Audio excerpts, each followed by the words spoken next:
E no Brasil?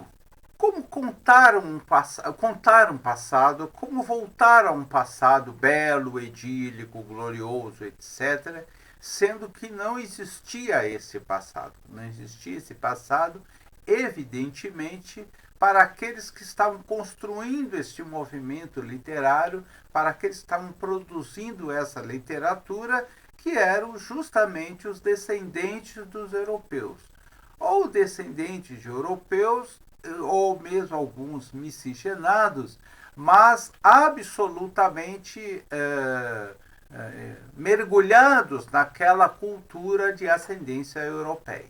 Então, esses românticos vão procurando construir essa história, este passado, mas a partir da construção ideológica e das formas de manifestações construídas lá na Europa.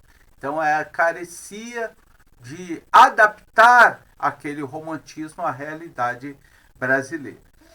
Não poderia recontar aquele passado, pois não lhe pertencia. O romantismo volta-se, então, para os primeiros habitantes e o passado pré-colonial e os próprios povos indígenas passam a ser idealizados no movimento que ficou conhecido como indianista. Então veja, não existia um passado feudal para ser contado aqui.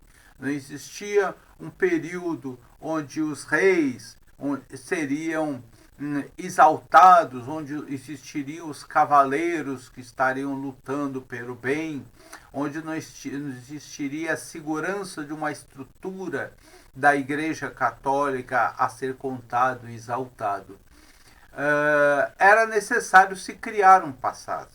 E esse é uma outra afirmação que eu queria utilizar aqui e insistir de que o passado ele está sempre sendo inventado. Então, a história ela é importante, tem esse papel, porque o passado não é algo estanque. O passado está sempre inventado porque eu não estou aqui, evidentemente, dizendo que todos os historiadores são mentirosos, mas eu estou dizendo que o passado ele está sendo inventado porque a história, nosso passado está sempre sendo pesquisado, sempre sendo interpretado à luz do presente, à luz das nossas preocupações presentes. Então esse passado, a invenção do passado, e essa invenção é entre aspas, mas a interpretação do passado ela é sempre resultado das preocupações e do pensamento do presente. Né? Se hoje, no século XXI, se estuda a escravidão, é porque na nossa sociedade existe uma demanda de que precisamos compreender as razões de sermos uma sociedade cindida, uma sociedade que tem um alto grau de racismo e discriminação, uma sociedade onde a parte significativa da população negra vive em condições precárias. Então é necessário se compreender essa sociedade. Por isso se vai ao passado e se estuda a escravidão, não a partir do olhar daqueles descendentes de escravizadores, mas a partir de outros olhares, de outro olhar mais plural. Então essa reinvenção do passado, ela é constante, ela está na história e ela está na literatura, no caso aqui do romantismo, que procura reinventar este passado. Né? Então era importante criar este passado idílico, glorioso, seguro, etc. Então se reinventa o passado. Qual é o passado que teriam aqui, uma vez que o Brasil tinha sido inaugurado, né, segundo o pensamento desses colonizadores, descendentes de portugueses, tinha inaugurado a partir da chegada deles aqui. Então se reporta um passado que foi um passado real, que foi o papel e a presença dos indígenas. Ocorre que esses indígenas não eram interpretados, não eram vistos, não eram analisados a partir do seu próprio olhar, mas a partir do filtro do europeu, da maneira como o europeu via esses indígenas, o europeu e seus descendentes, evidentemente, que faziam parte daquelas elites intelectuais que produziam esse tipo de literatura. Então é assim que se destacam nessa escola literária diversos indivíduos, a grande maioria deles oriundas dessas oligarquias. Né? Um ou outro, vamos falar aqui, miscigenados, com alguma ascendência popular, mas a grande maioria representando a oligarquia. E mesmo aqueles que eram representantes ou que eram descendentes de classes populares eram pessoas que já foram totalmente capturados pelo pensamento daquela oligarquia e se manifestavam a partir daqueles instrumentos e daquele olhar criado por essas oligarquias e criado por esses descendentes de europeu, ou seja, por toda a cultura europeia. E aqui nós temos alguns destaques que a gente pode citar e que nós vamos falar um pouquinho mais para frente, como José de Alencar, que produziu o Guarani e Iracema, Gonçalves Dias, que escreveu o poema chamado Juca Pirama, e nas artes plásticas nós temos ainda Vitor Meirelles, que produziu Moema, Rodolfo Amoedo, com o Último Tamoio, Carlos Gomes na música clássica, na música erudita.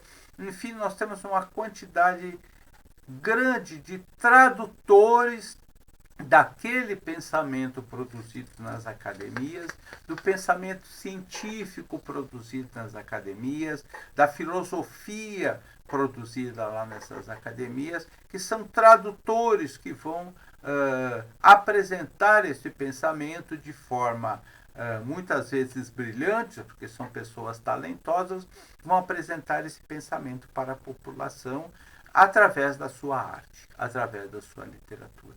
Então, o papel que essa gente desempenha naquele período ele é muito importante. Para o bem ou para o mal, se formos utilizar essa expressão meio maniqueísta, mas eu diria, seja para reforçar o pensamento daquela oligarquia, seja para ir diluindo esse pensamento, seja para contribuir com uma certa transição para um outro momento de pensar e de olhar.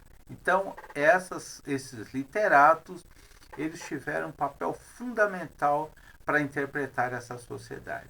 E ao interpretar essa sociedade, eles foram pavimentando o caminho.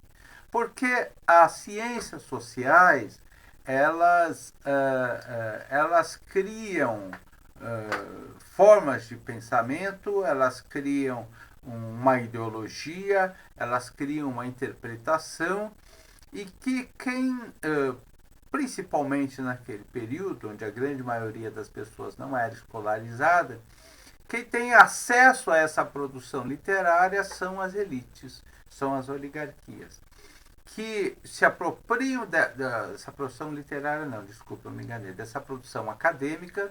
Quem tem acesso a essa produção acadêmica são as oligarquias, que muitas vezes fazem parte do mesmo grupo social que as produz. Então, essas oligarquias têm acesso a essa produção acadêmica e, a partir do seu poder de fato, poder econômico e poder político, colocam em prática aquele pensamento. Então, se construiu lá nas academias de excelência, que eu já me referi em aulas anteriores, toda aquela produção do racismo científico, aquilo se produziu, e depois quem tem o poder de Estado coloca em prática aquele pensamento produzido e vai criando uma sociedade que discrimina as pessoas pela cor da pele.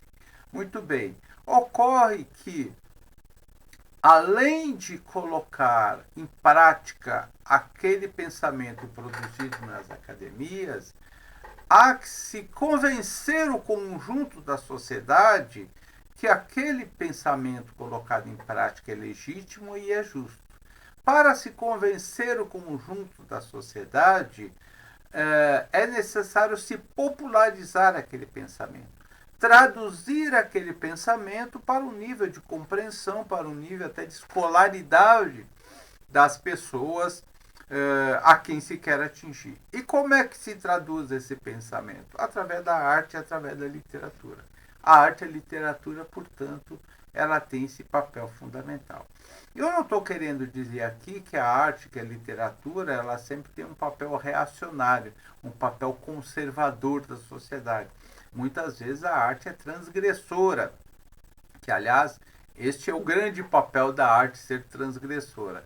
Mas muitas vezes, até na sua transgressão, ela acaba reforçando um determinado pensamento que tem sido perene na sociedade ou um pensamento que precisa ser traduzido para aquela sociedade.